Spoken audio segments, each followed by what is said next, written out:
Akkam nagayaa fayyaa qabdanii isiniin jecha hawaasa keenya addunyaa irratti argamtan hundaaf namni asiin gaditti suuraa isaa argaa jirtan kunim abbaan keenya kun maqaan isaadha Muhammad Xaahaa jedhama.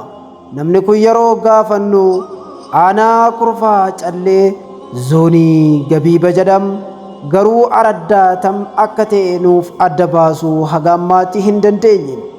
Maaltu abbaa keenya kana mudate seetan ji'a takka guutuu waan inni keessa jiru mee gurraan dhaggeeffadhaa isiniin jenna.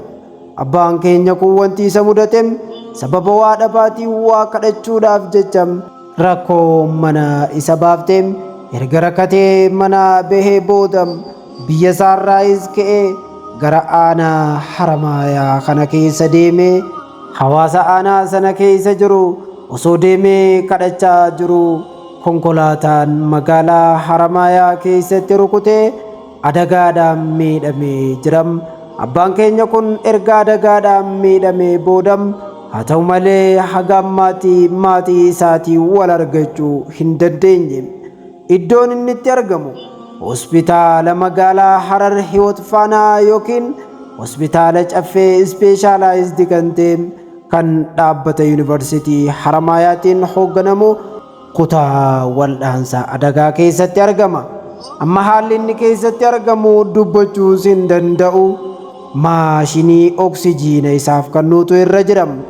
Abbaan keenya kun ji'a takka guutuu akkana jiram erga maashiniidhaan jiraachuu eegalee kunoo ji'a guutee jiram. Eega maashinarraa baasnee zoonii Gabiiba ta'uu isaa suutatti nutti himem araddaa addaan nuuf baasuu hin dandeenye hanga ammaatti.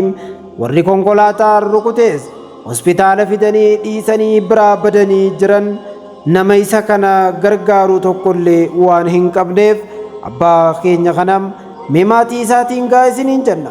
Rabbiif ja'aatii sheer waliif godhaadha maatii biraan nuuf gahan dhaamsa kootii isiniin jennam galatooma.